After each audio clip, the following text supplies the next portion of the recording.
taking it apart, and putting it back together again. I suppose so.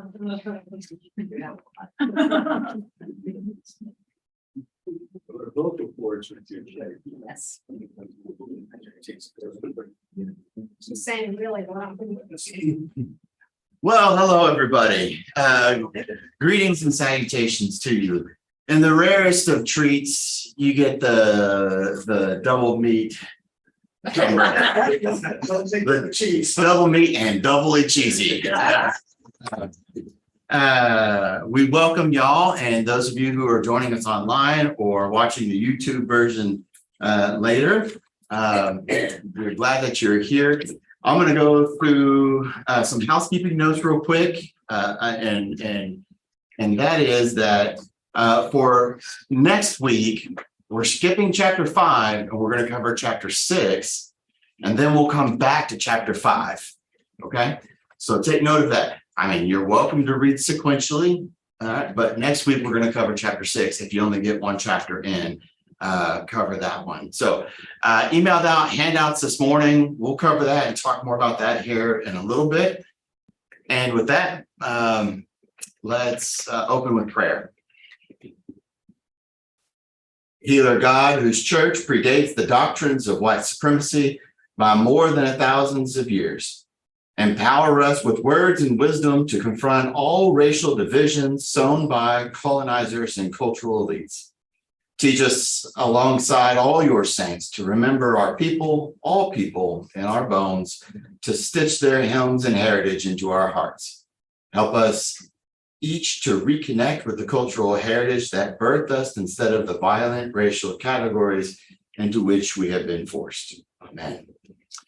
Before we do commitments of presence, I have some visiting folks and different setup of names around the table today. So let's make sure we just introduce ourselves to each other. You two people who are on the YouTube, on the Zoom, would you say your name and your preferred air conditioning setting? So I'll start. I'm Josh Robinson, and I prefer it at 68 all the time. So, Oh my Well, God. that's expensive. except for the winter when I can get it down lower. Kitty Chata, and I prefer 70. Okay. Marcelo, and I never have any control over any thermostat ever in my life, so I don't get to choose. I know y'all have a hard time seeing, but we'll start by you, Carla, and we'll come around. Carla Young, in my house, 79-ish, but really any air conditioning right now is fabulous. Yes, there you go. 79. Marcel. My name is Martin Roma. I prefer between 68 and 70. Okay. Judy Hayes, and I like 78. Myself. She's good. I'm Caitlin Hedrick. I prefer 72. I'm Colton Hendrick, and I also prefer 72. Why? I'm Zach. I prefer 72 during the day and 60s, 80 at night, but it's colder. Good. I'm Diana Petrick, and we have a new air conditioner at home, and 78 works really well. Nice. Julie Pratt, 75 during the day and 72 at night. 75 during the day. With the Oh. fans, I have the fans. Oh, 75. You- 75. Oh, I heard 65. No, 75 with the fans. Okay, go ahead. Natalie Day, 78 during the day, 72 at night. Sue Floyd, 77 during the day and 75 at night. Bill, you don't even need to answer, Marie. Yeah. He knows our initiative very well. Marie Baker, 75 at the day, and 72 at night. Your name and your preferred AC setting. Okay, prefer not what it really is. I'm Diane Robbers. I think my preferred would be about 78. Okay. but I'm trying to save money and keep it at 82. Holy. But when my air went out this week, it was 93 in my house. Taking it for air conditioner repairman. John Seaman, and I've spent most of my life in places with no air conditioning, so any air conditioning at any setting that makes the people around me happy, I'm fine with. Good. In our handout, you see our weekly commitments of presence. This is the frameworks to help us have a meaningful conversation. And so, Carla, I'll start with you. And if following that same pattern we just took, if you'll read one, and then we'll move over to Bill, if we make it that far. Be fully present, set aside the usual distractions of things undone from yesterday, things to do tomorrow, and things impinging on the present through technology. Listen generously, listen intently to what is said, listen to the feelings beneath the words, listen to each other as you would listen to scripture, attentively, mindfully, and open to the Holy Spirit, to the Paul. We come as equals, no person's gifts, limits, or experiences are more or less important than another's. It is never share or die. You will be invited to share stories, but you will determine the extent to which you want to participate. No fixing. You're not here to change someone else's mind. Suspend judgment by creating a space between the judgments and reactions. We can listen to another person and to ourselves more clearly.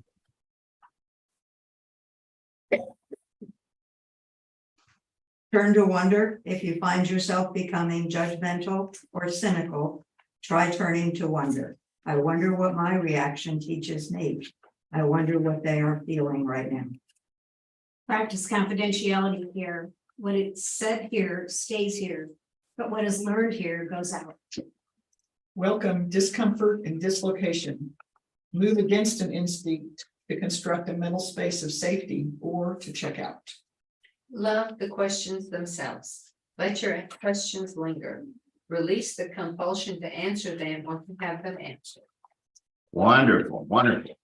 So we're going to go ahead and move into chapter 4. Last week, we did spend a good bit of time on chapter 2, which was the town of origin, his Alexandria, and then he goes on to speak about his adopted hometown. But so that we can try to stay on schedule, we'll go ahead and jump into chapter 4 today. And this is where he went to college, right? And so real quick, anybody remember the name of the city where he went to college or the name of the college he went to? Washington and Lee. Washington and Lee in Virginia? Yes. Lynchburg. Lexington. Lexington, that's what I said. Lexington. Anybody been to Lexington? I'm sure I've been through there, but I don't remember it. It's a fascinating joint. One of the things that I noted, which is incredibly clean. And it was only reading through this the first and the second time, looking back at my travels into Lexington, that image of that southern kind of genteel plantational kind of view or decoration. They also have when you walk through the town, all of their electrical lines are below earth. So it also makes a very weird eye-catchy thing that you're not looking at electrical wires up in the sky. So also it's very clean, very well coiffed, well manicured city. The one thing that he talked about with regard to Washington and Lee, and y'all have made reference to it, I have never watched Gone with the Wind in my life. And I did this week. And now I understand what you guys are talking about when you're talking about Gone with the Wind. And I never knew who this Tara person was. If you haven't seen Gone with the Wind, it was the name of this family plantation, which made sense. I kept thinking about, wow, man, they're really deifying this this one woman named Tara, and I never understood it. Now I get it. And I have lots to say. I could spend an So he's the hour. one I'm the one. that hasn't seen, that has been hiding under a rock and doesn't know all. Well, this next week, I'm gonna watch Casablanca, which I've never seen before either. But all that being said, I could spend an hour on Gone with the Wind. I won't. But that, you know, that's helping to set where we are and where we're gonna get into this week. And John, you want to lead us a little bit? Yes, sir. So Josh made reference to, we're sort of taking some of the chapters out of sync, right? So we started with chapter 7, which was called The Verdict, right? Because we wanted to get the author's conclusions right up front. Okay, it's not that I felt that he buried the lead, but I think the best way to do this class was to get everything up front. Rather than build towards it. Okay, so we could have our initial discussion. And then I think the most interesting part is how the author takes the stages of his life and deconstructs them. Okay, I think he's very hard. Clearly, he's harsh on Robert E. Lee in the South and all of that, but he's just as hard on himself, right? Then we did chapters 1, 2, and 3, where we talked about his early formative years, right?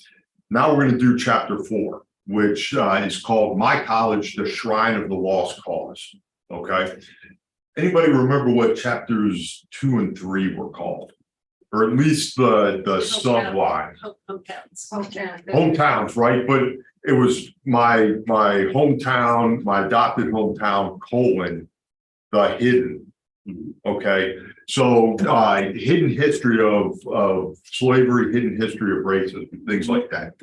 Chapter 4, I thought was sort of an interesting pivot in the author's life because there's nothing hidden about chapter 4.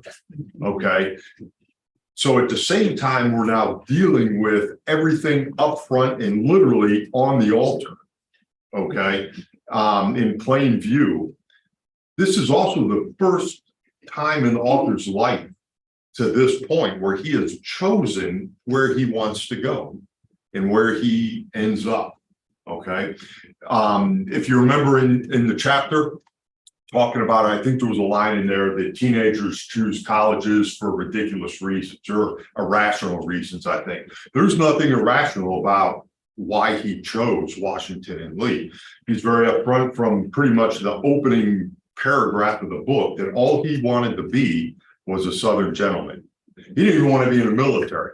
Okay. He just wanted to be a Southern gentleman modeled after a military person, Robert E. Lee, but that's all he wanted to be.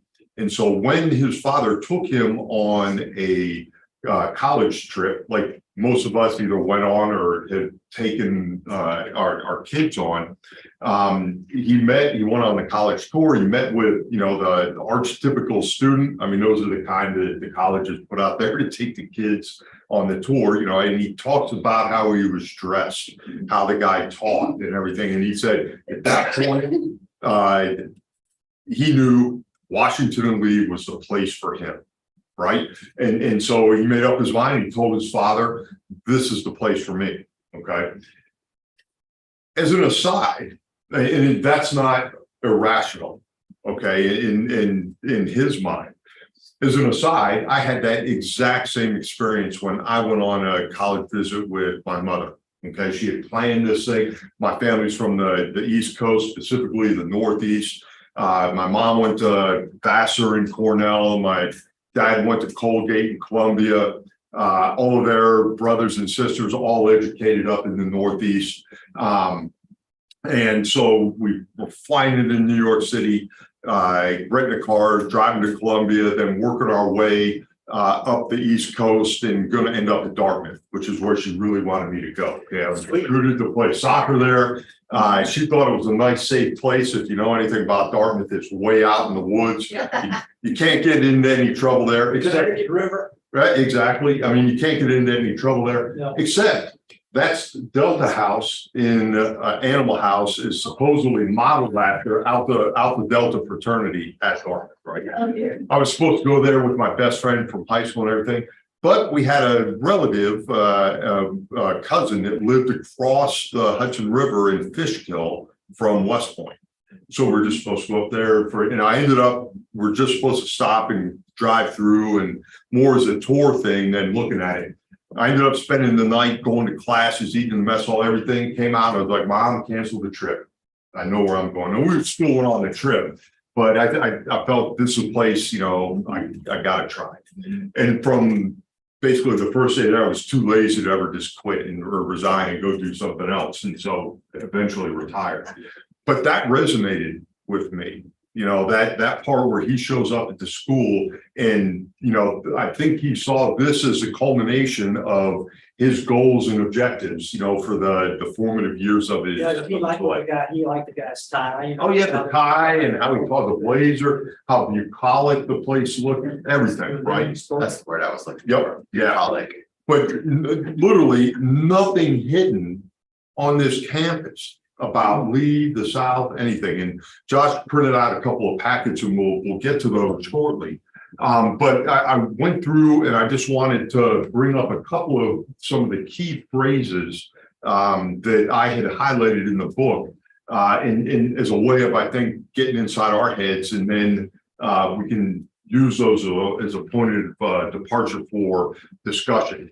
So on page, because central to this, I think, is there's a strong undercurrent, and Josh, you can help me out here, of not just Lee being, the leader of this lost cause myth, right? So we learn about Greek and Roman mythology, right, in school, but then you also have a separate category of education, whatever, about religion. And mythology and religion are different. Okay, I mean, we could have a whole other class about discussing that. But how you look at mythology in the past is different than how you would categorize and talk about religion, right? This chapter is about Lee as religion, and the Southern cause is religion. Okay, and he brings that into this chapter in numerous places. So one of the first things I highlighted in this chapter, talking about why he chose Washington and Lee, was I could feel the status I craved all around me, on my page 108. Okay, so the status, he wanted status, right? And that's one of those underlying themes about racism as well. Okay, it's status of the two sides of the coin. Okay, and one trying to maintain status over folks that have been subjugated. When that ends by law or by policy, then it's trying to maintain and not achieve, but retain and maintain that status and deprive the other of that status, right? So this was a place that embodied the status that he craved as a Southern gentleman, okay?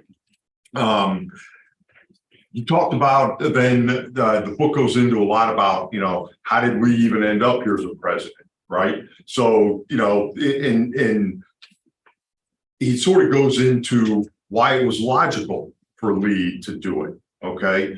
Sort of like, why was it logical, the myth about why was it logical that Lee resigned his commission as an Army officer and joined the Southern, it was the thing he was born to do. If he didn't do it, it would be cowardice, what we talked about in chapter 1. But here he talked about, well, it was a logical thing for the college to do. They wanted to use Lee as a fundraiser. He had already been a college president. Right, when he was a lieutenant colonel, he was a superintendent of West Point, which is equivalent to a college president.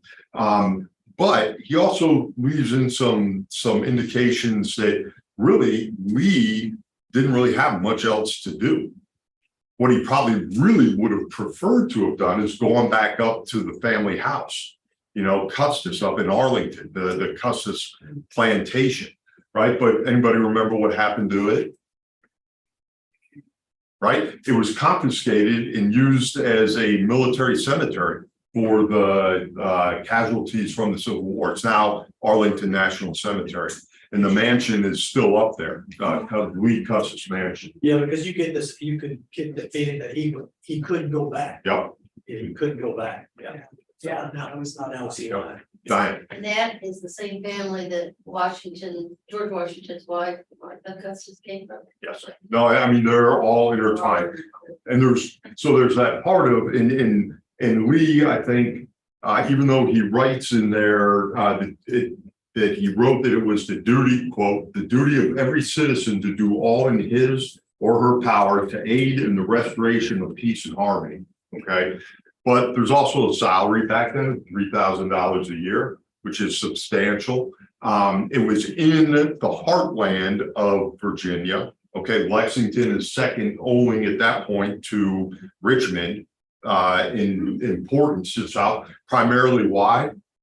Where was Stonewall Jackson buried? Lexington, right up the same piece of geography on the other end of the ridge line is what? What? Appalachian Trail, right? Blue Ridge Mountains. But right up the road or right up the ridge line is what other institution? Monticello. VMI, right? Okay. And so the author even refers here, furthering this idea of religion and needing a central piece of geography to rally around, as Richmond being the Mecca and Lexington being the Medina. Okay, and we know from Islam, those are the two most holy places, right? Hey, John, on that, Sure. on that part that you mentioned, you said the first thing you went to, you said he wanted to be a Southern gentleman. And so when we travel, we usually go to universities. That's one thing, we do a lot of things, but we always seem to be gravitating to the universities like Dartmouth. We're in that area where you spend time there. But we went to Washington and Lee, and we went there because of the name and because of the prestige. Yes.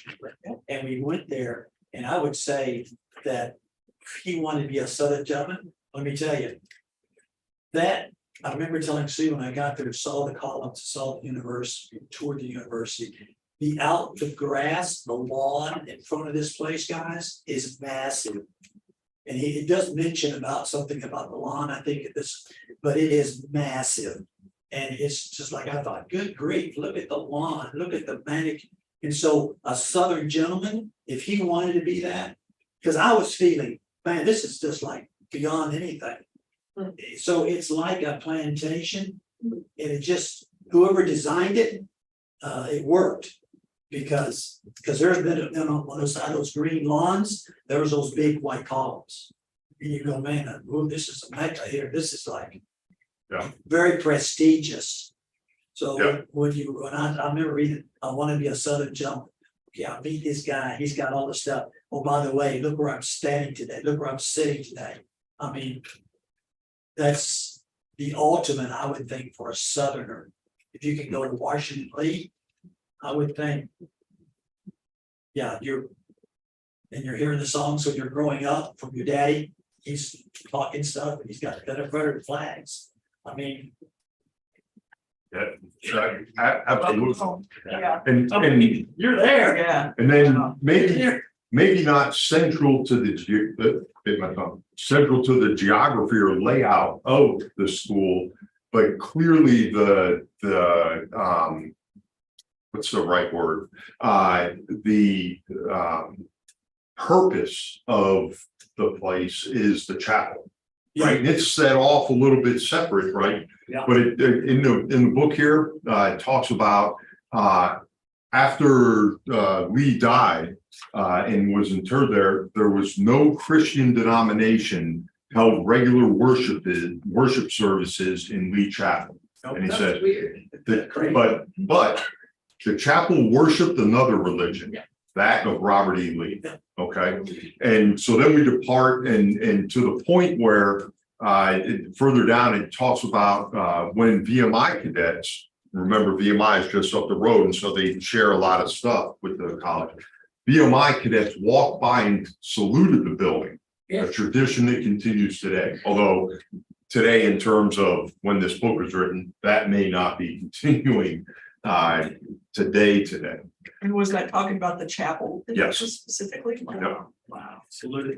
Yep. The interesting thing about all that, when you read it, they're worshiping him, that these are all Southern Christian gentlemen. And their idea, they, for whatever reason, didn't see anything wrong with this idolatry and worshiping, not Jesus, not God, but this bad dead person. I think you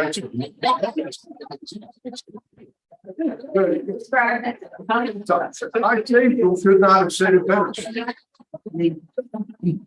don't think that's interesting. I don't think he uses the term idolatry in the book, but I think that's 100%. That's right. That's second commandment. Right, on that spread on page 112, 113, I think what, in going through the chapter, what I really started to hone in on is the overt acts, unlike the previous hidden ones, right? Last week, we talked about the levers of power that were, with textbooks and the city structure, and this, that, and the other. I think what I felt here is when we begin to see the levers of institutionalized racism that were methodical and designed and on purpose. And you see that evidence on all the decisions that are made, all the way to the marble carving of his shrine, and how it was positioned, are all decisions purposefully made to convey a message, and that message is white is right. So it starts with this here on page 113 with the General Lee's honor system, and this is what the honor system is. This is how you will conform, right? And certainly during this time there were not African American students here, right? So this is the white right way of being modeled into this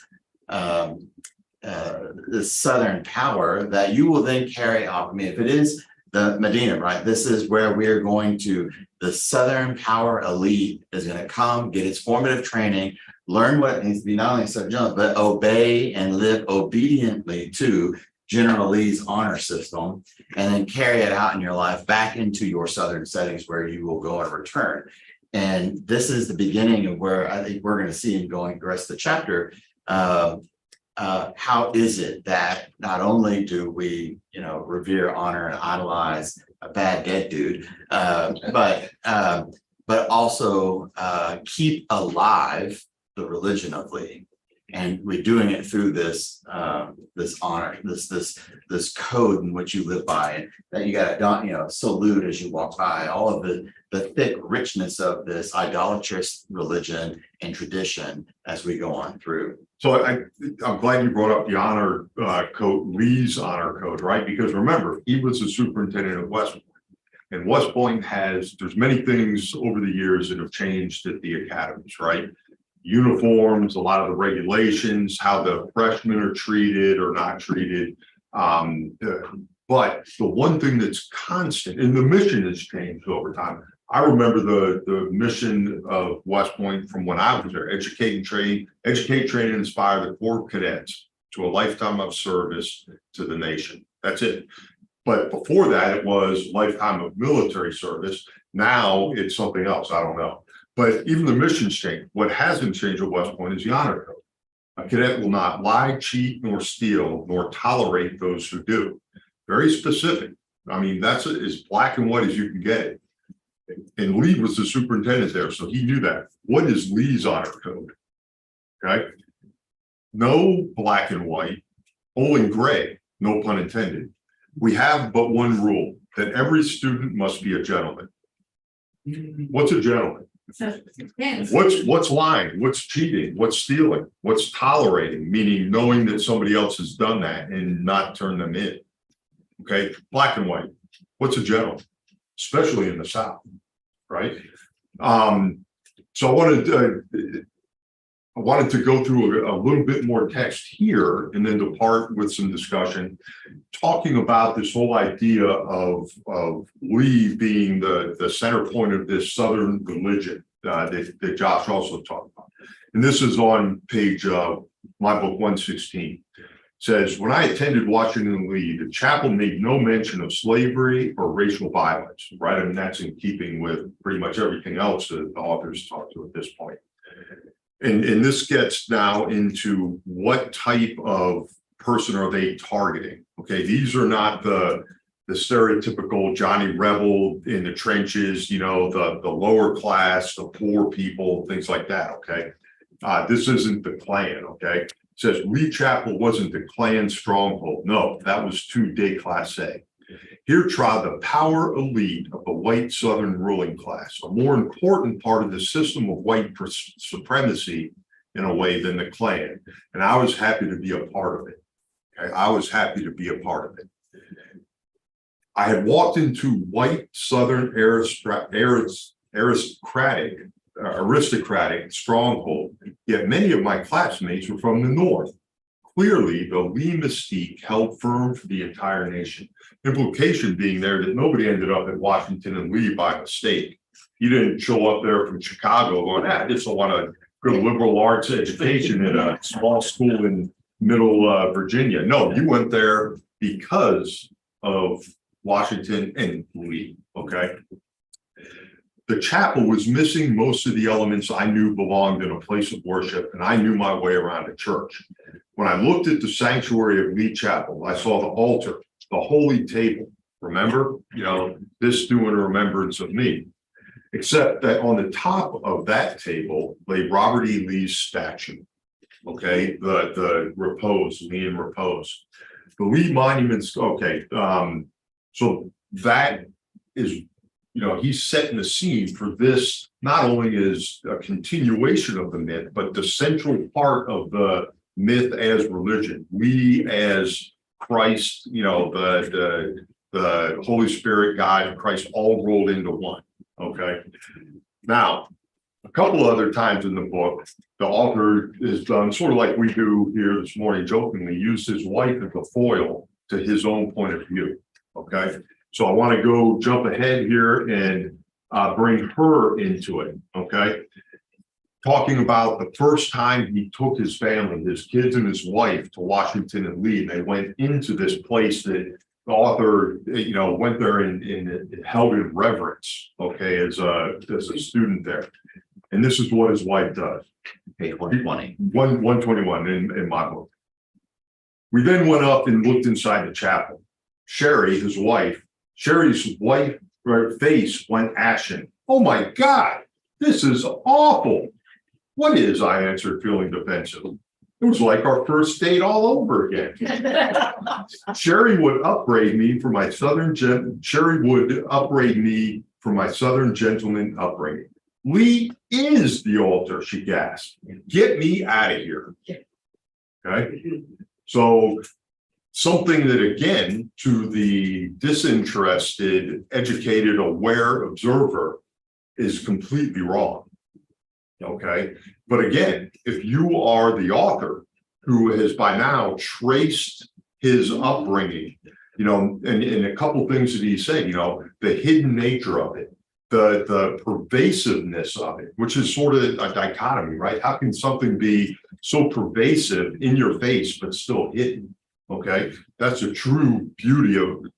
I'm not using it admiringly, but how racism has been institutionalized through this mythology and lost cause type of thing.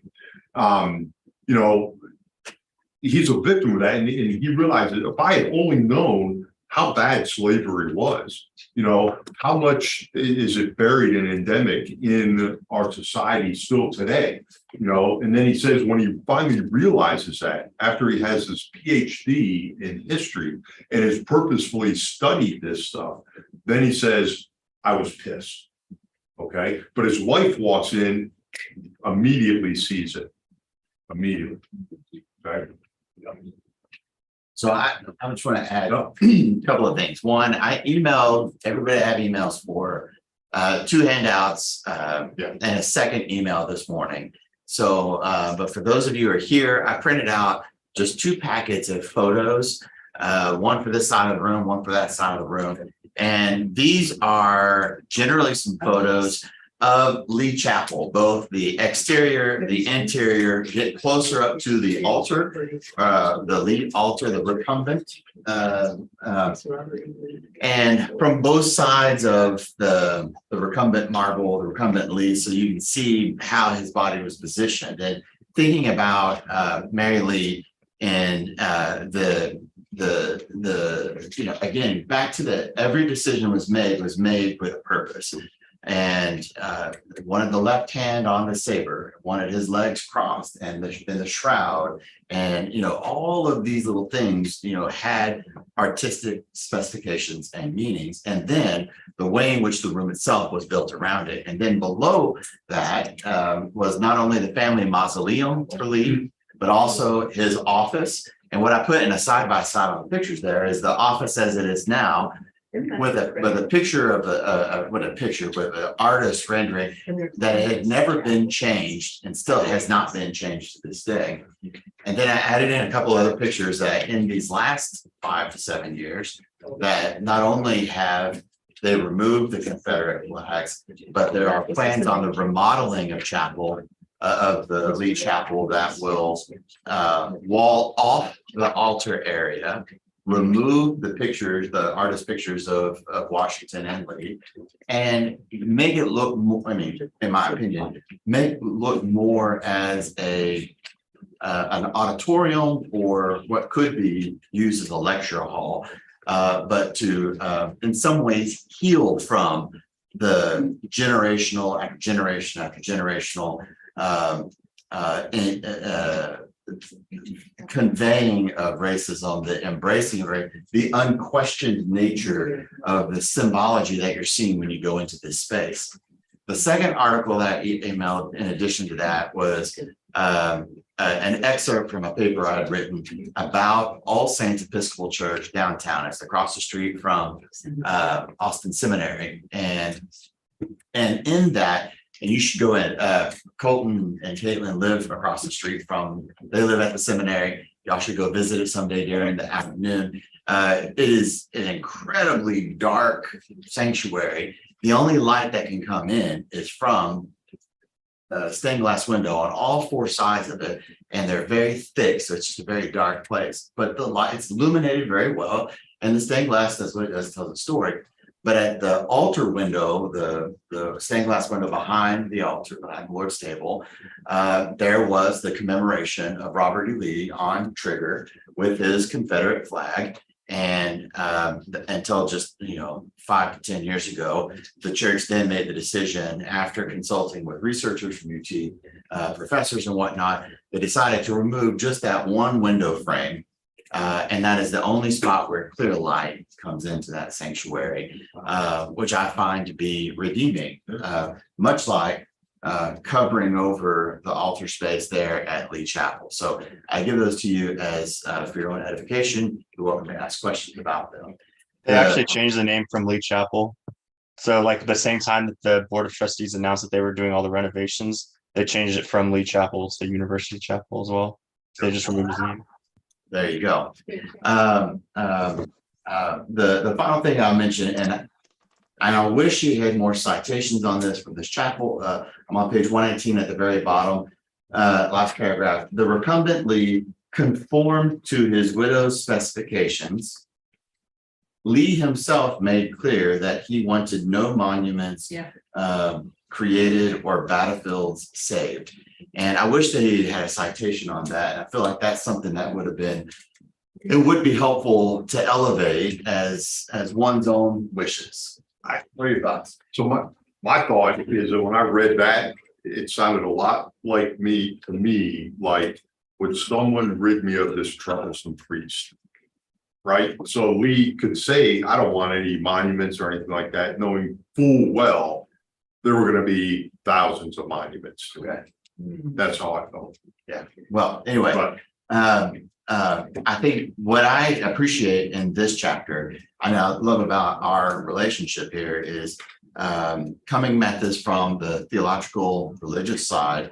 This chapter is the chapter where our two worlds merge firmly together, and the ways in which the corruption of the institution of faith and misappropriating or reappropriating it to the beatification of General Lee and all of the rites, rituals that make it feel sacred. And there's that familiarity. I've been in a chapel, he says, but there was no book of common prayer. The literature, the manuals, the books there in the pews is the book of the mythology that is built around this in order to pass down for generations. To such a degree, you use the word beatification, and the author talks about relics in here, right? Oh, yeah.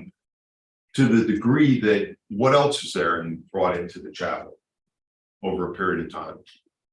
The horses. The horses remain. That was shocking to me. And it says here, visitors placed carrots and apples on a traveler's grave and pennies as well. But what about the pennies? They stopped. Why? Then when Lincoln looking up. Lincoln looking up, right? I mean, just think that in, right? You're an 18-year-old student. You're coming into Lee Chapel. This is the tradition. I went to school at Sam Houston State, which is right next to Texas A&M. And so that year I was there, you learn all about the A&M traditions, which is very idolatrous, but and so you're an impressionable young 18, 19, 20-year-old coming in, and this is what we do with the penny. You face it down, and we leave this as offerings to the god of Trigger and Lee's horse. And I mean, you're in some incredibly, from a faith-based perspective, Christian faith-based perspective, incredibly dangerous territory that becomes almost impossible to unlearn unless you're going through a process like Ty Sigil had gone through, which was very painful and demanded a lot of work for him to dismantle within intentional work to dismantle what had been built into him that he had accepted accepted unquestioned. And that makes us think, what are all those things that we have accepted as truth and reality that that become part of our lives and our own inherent cultural aspects that are unquestioned. So one of the themes here, one of the not themes necessarily, maybe an objective, is to through experiencing the author's journey himself, including with his wife, I mean, holding a mirror up and saying, "What are you, crazy?" is to find places in our own lives where we can now intentionally and sometimes painfully look and see that. My question to all of you for discussion is, have any of you all had one of those experiences where you're just doing what, Texans, Austinites, Southerners, whatever, normally do, but you've had a relative or a friend or, a work colleague that's new to the area be like, what is going on here? Lee is the altar. Anybody have any moments like that? Whether Lee or not. Oh, yeah, no, just, I mean, whether it's part of, Texan culture or Southern culture, hidden racism, anything like that. I had a similar college experience. So when I was at UT, and I knew that Jefferson Davis and Woodrow Wilson were side by side flanking George Washington on the mall, the most prominent area of the campus. And then there's some other statues, and I never looked at them, but I was in a class and one of the grad students with me was from Michigan. He said, "It's so weird that there's this Jefferson Davis statue up there." And I was like, "Why is that weird? Like he's an important part of history." He's like, "Yeah, he was a traitor. He fought against the United States." I was like, "I mean, yeah, I guess that's true, but he's still part of our history." And I didn't understand what his issue was. And I started looking at the other statues that were around there that I had never bothered to look at. And it was Robert E. Lee, and then I think John Albright, the Postmaster General of the Confederacy, another general in the Confederacy, and then Hogg, who was governor from Texas. But I'd never thought about any of these. They're just there. And I started thinking about what would someone else who obviously was not from the South or who was Black, what would they think when they saw this? Because I don't think about it. It's just part of the way things are. But they see something very different. So which one actually matters more? And that started me down my whole maybe we shouldn't have these up here. And that was back in, I guess, 2012, 2013. So There's a lot of those. Yeah, some have been removed, yeah. Put someplace less.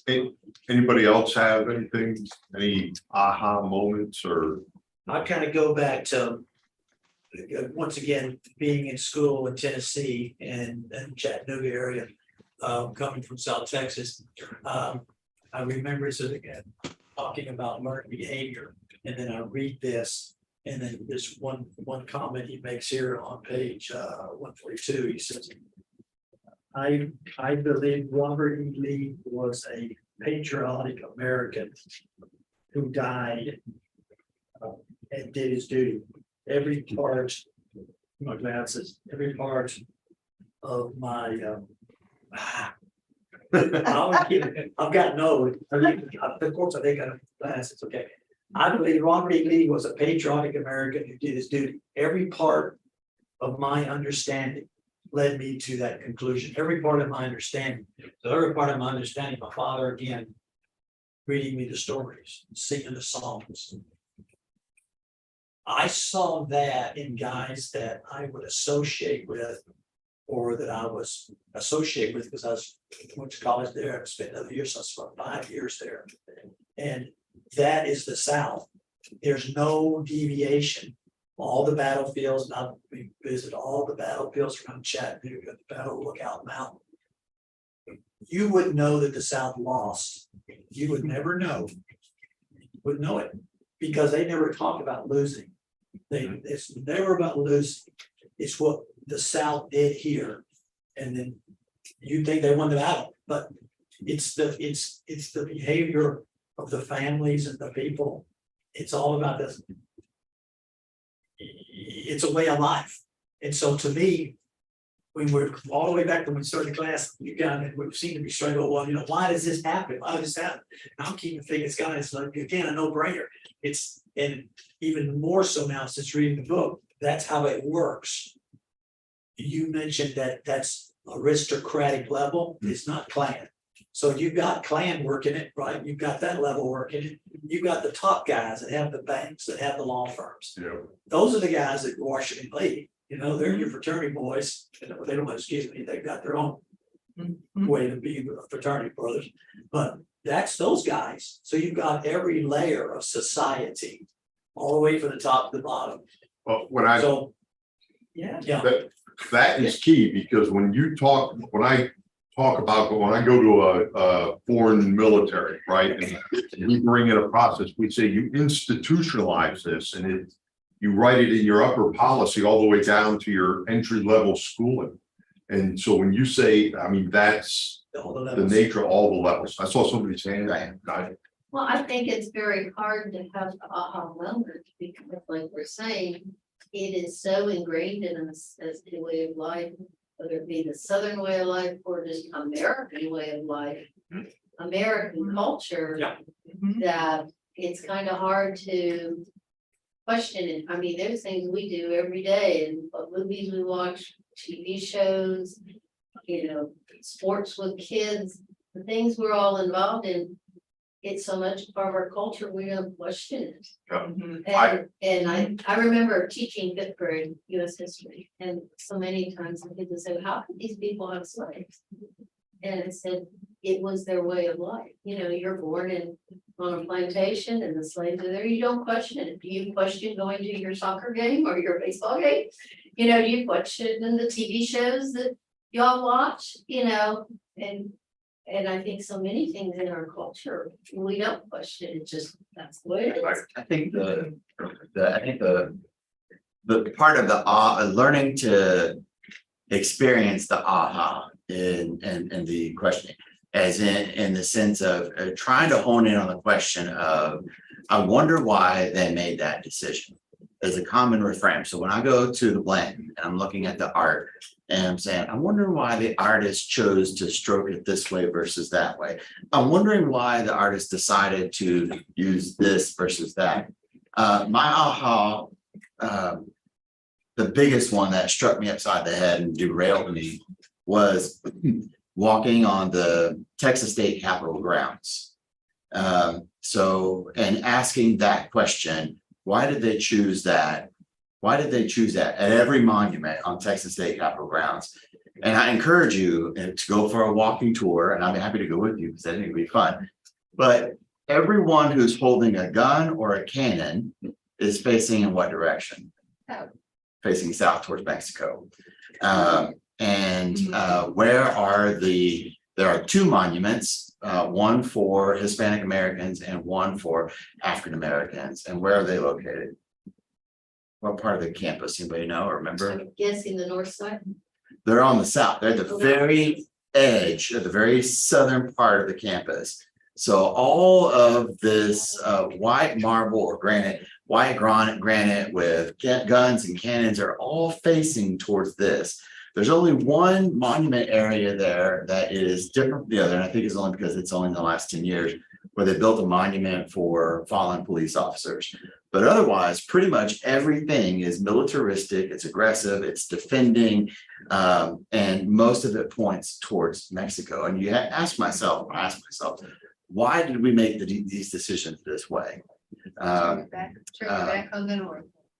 If you go to Gonzales, which is where the come and take it flag, and you go through Gonzales Town Square, and you study the monuments there, and you take directional aspects of where things are facing, and you read the plaques, and you study this, that, and the other. It also is a decision that has been made to tell a story. If you go to the museum in Gonzales about the beginning of the war, Texan-Mexican war, it tells the story in that museum that is not in alignment with history. That's because, and I asked the curator about that, and the curator got very defensive. I didn't go any further, but all of these are decisions, how we choose to tell the story, both in monuments, our art, and our museums, and the docents and how they're trained to tell the story, et cetera, et cetera. And I think that's what helped me get into the point of view of learning where the aha are. I mean, walking through this campus of our church, you begin to see, I wonder why they made that choice. And also then we have the legislature that just passed it, it's called the Readers Act. That's just passed, the Readers Act, and that means that you can, of course, they're gonna appeal it in the Constitution, Supreme Court. But if you look at it, it was in the paper today. It's about the fact that any book that's got anything sexually or anything racism or anything that they depict as not good stuff, they can ban the book. It's called the Readers Act, and that's kind of scary. That's really scary.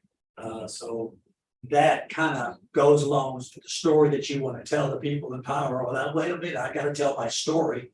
Goliad's example. Well, there's other groups that are saying, I don't want this piece of history in this. And he also talks about that, right?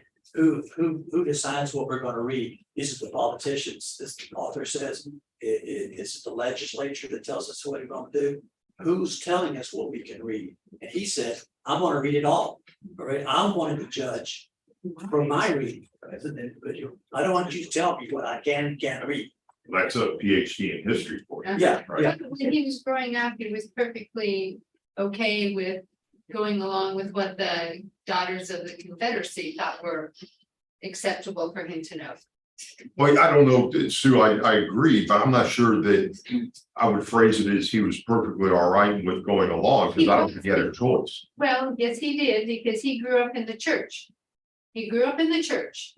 He talked about being an acolyte and all the things in the church.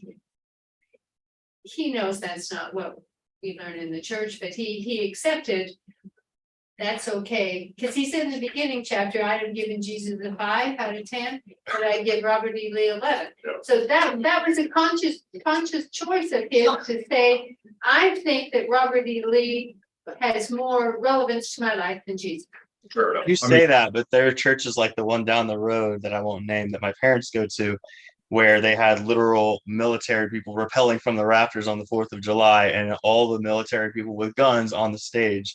And that's just a completely normal thing. No one thinks that has anything out of place in Christianity. That's Maybe- just the way it is. Sorry? Maybe next year. So I can't tell you how many times during some of our longer sermons, I may have gave something like sanctuary rhapsody and wondered what it would be like to fast Rosanna. I can't tell you how many. I can't tell you. It was on too long. I can't Maybe tell you- someday when there's a play and it's about Jesus coming back. I can't tell you how many times I've looked at the rafters during the sermon and wondered what it'd be like to fast. Natalie, you were gonna say something? Let's see, Anybody from over here about aha when you began to? I think the aha, it's not a huge aha moment, but one of the things, I've had many thoughts and, you know, I could go on and on, but one of my aha moments was thinking about representation. We had a whole conversation about, I'm not going to be able to say the name of the movie because I can't remember stuff, but there's a movie that's set in Hawaii and blah, blah, blah. And the female protagonist is said to be a Hawaiian woman who's a mixed race, you know, but a Hawaiian woman, but she's played by one of the cute, blonde, beautiful actors that you would want to see. And so I had a whole conversation about, you know, I've heard that there was some controversy because the whole movie is a love letter to Hawaii and the Hawaiian culture and the history of Hawaii and how they still have a king, sort of, but not in any way, and how weird it is that they couldn't find a brown woman who at least looked Hawaiian to play that part, because that was a really important aspect of the character in the plot, was the fact that she was this Hawaiian person who was in the military and anyway. And so I thought, and Bob said, but she's a good actress and a good actress can play any part, and she played the part very well, which she did, and she's adorable and all that. Very important, also very important to the movie that she be adorable. But I watched it again, part of it again, and I thought it would have been better. It would have made more sense, and it would have been better if they had taken the effort to find someone who was also a good actress, who could also represent that part, that was believable in that character. And it would have added that extra little thing, that extra piece of the puzzle that made the whole story make more sense, because that was really a central aspect of it.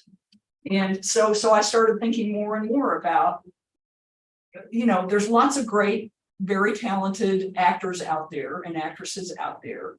And how important is it that we find people who are not white to play roles of that in the plot, in the story, either aren't white or it doesn't matter.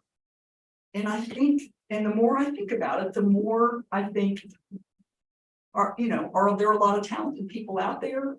Are all of the white people good actors and able to portray whatever it is that they're portraying? Yes, of course. That's why we love them. But couldn't you find all people who are also very talented that and to be more representative, to be more, anyway, that's kind of the, and the same thing about all the statues. Are they beautiful? Are they works of art? Did somebody go to a lot of trouble to make Trigger look awesome and to make the folds of the, the gun? Yeah, from that standpoint, yeah.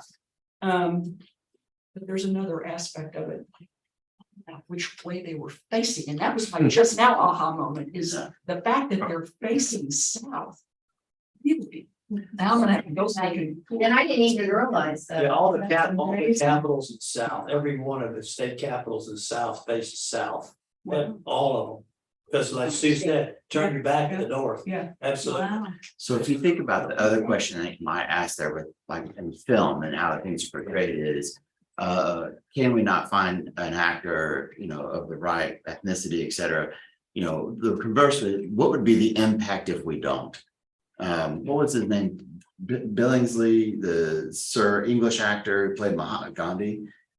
Kingsley. Kingsley. Ben Kingsley. Ben Kingsley, right? You have a bona fide 100% English Brit playing an Indian man, right? Brought about the end of the British Empire. Right, and think about the impact of having an Englishman play that character. About colonialism or colonization, etc. And so could we not have found an Indian actor to play Gandhi is one thing, but what's the longevity impact of by not doing it? By having saying that an English person is better suited or higher qualified to portray that character of Gandhi than someone who's a colonizer versus someone who had been colonized. Yeah, and of course, there's the whole, the larger layer is, how are we gonna make money on this movie? Of course. Don't we need to have, but this movie also had the male protagonist is also adorable and whatever, and he was. Thank you, Bradley Cooper. Yeah, you know what movie I'm about. Bradley Cooper, so it's got Bradley Cooper in it. What more do you need? It doesn't matter. Plan on that. Oh, yeah. So anybody else with aha moment that My son married a woman from another country.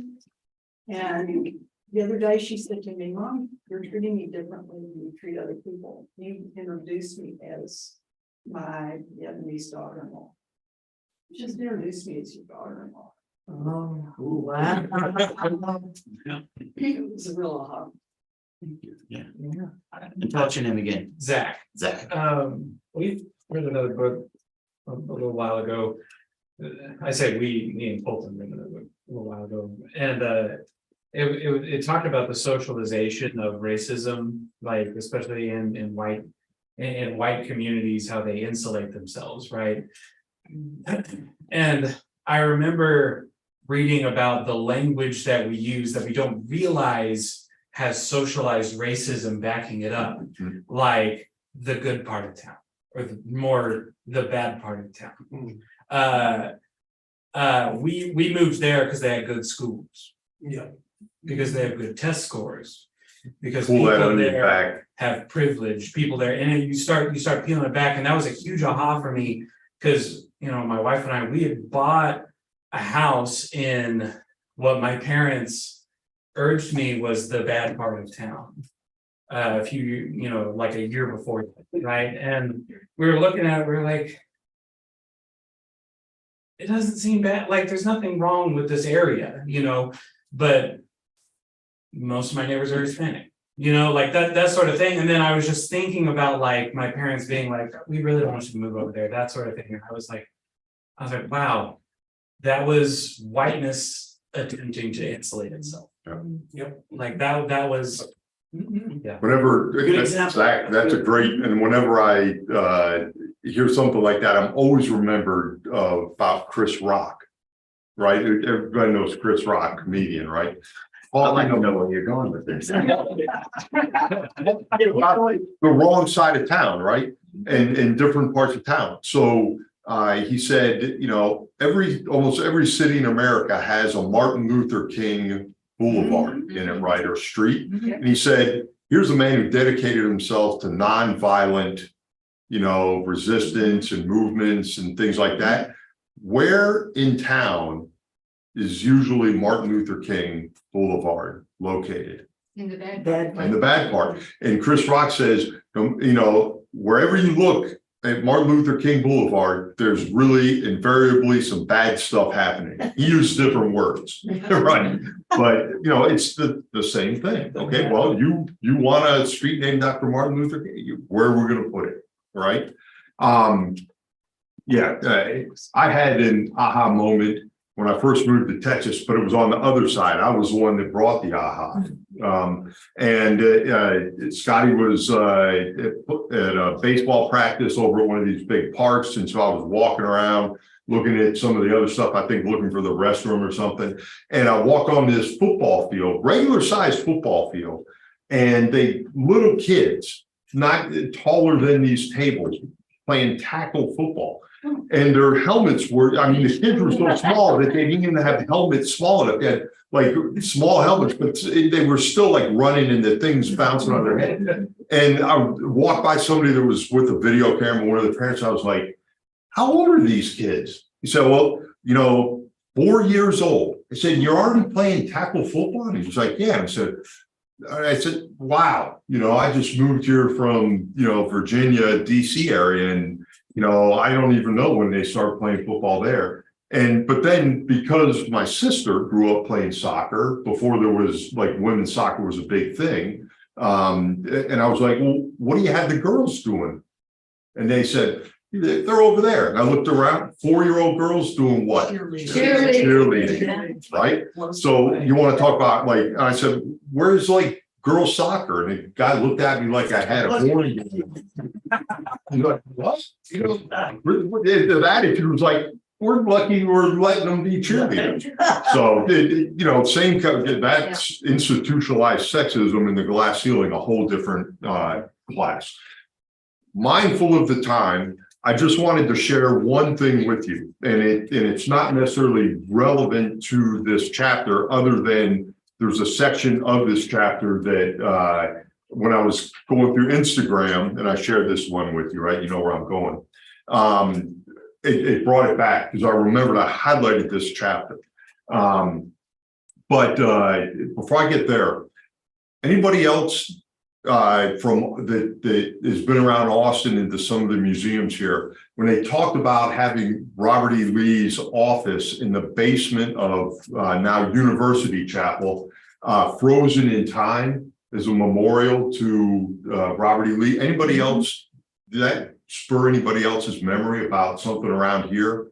Same way? Well, there's the Oval Office at the Bullock Museum. Okay. Well, it's the LBJ. But not the Oval Office. Right. Whose office am I thinking about? Lady Bird's. Lady Bird Johnson. Yes. Her office frozen in time up in the top, best view of Austin out the windows. Yeah. And when she passed away, they literally left it. I mean, she had stacks of paper on the floor that she was working on. before It's she still passed there. away. It's still there, right? But what's ironic, and I love the irony, is husband deeply involved in civil rights movement and all of that kind of stuff, and the Great Society. So, but I want to read a passage here out of the book. It's on 110, and it talks about Washington and Lee, before it was Washington and Lee, when it was still Washington. They were trying to get money for the university. Okay, and in the post Civil War era, they had there was a government program there that gave money to colleges, and it says Lee wanted to transform the college even more. He started a school of civil and mining engineering and a business school. Neither flourished during his time. Next, Lee hoped to start an ag school at the college. To fund it, he tried to persuade the Virginia legislature to name Washington College as a recipient of the Morrill Land Grant College Act of 1862. That law gave each state tens of thousands of acres of public land to fund agricultural and mechanical colleges.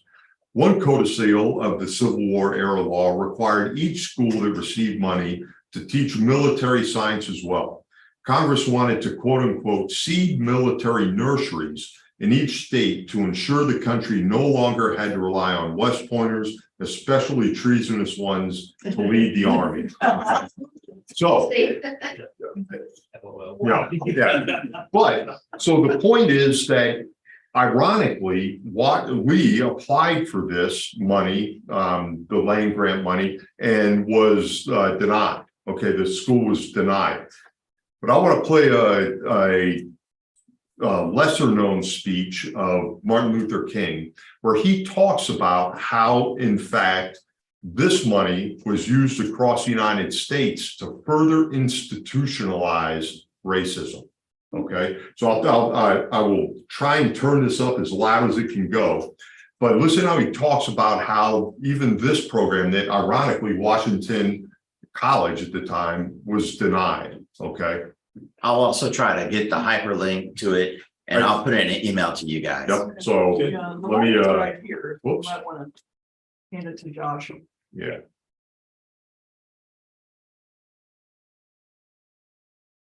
Ah, That it was willing to. okay, Undergird its white peasants from here with an economic floor. But not only did they give the land, they built land. how do I start it over? Okay,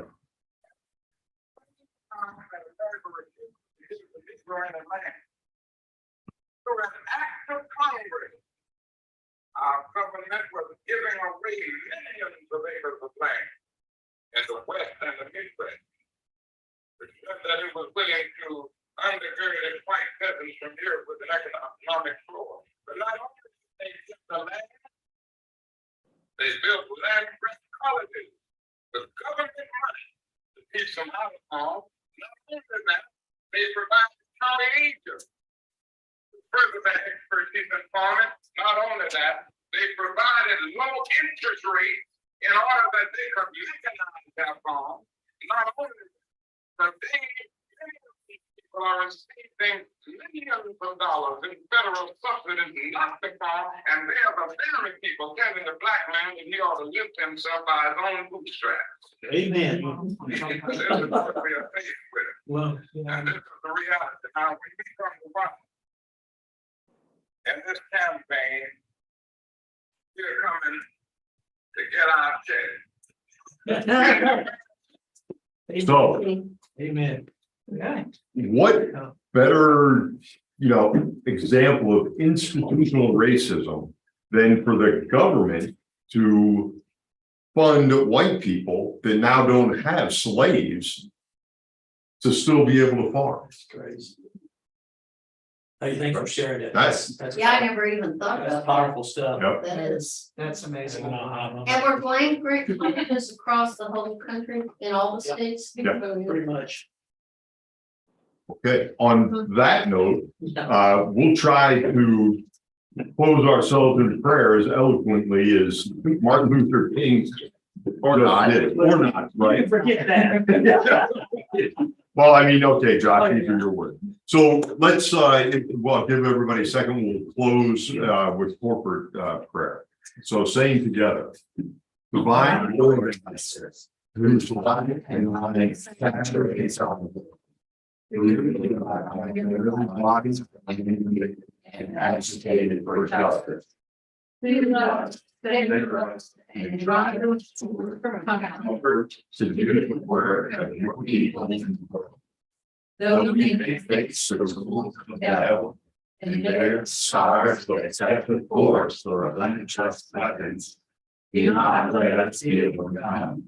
Let us not be at peace until there is justice in our midst, that we may bear witness to the transformative power of Jesus Christ today and always. Amen. Nice foreshadowing of do not let us be overcome. We shall overcome, right? Well, yeah. Yeah, all that. Vaya con Dios, adios, chapter 6. Yes, remember next week, 6, we're gonna go to looking at West Point. Thank you, guys. Josh. Well, we really learned something every time. Just leave it down. Thank King Dar. Aloha. I'm still drinking that. Okay, so I'll- St. Kingsley was Indian. Around All right. I was thinking maybe that's.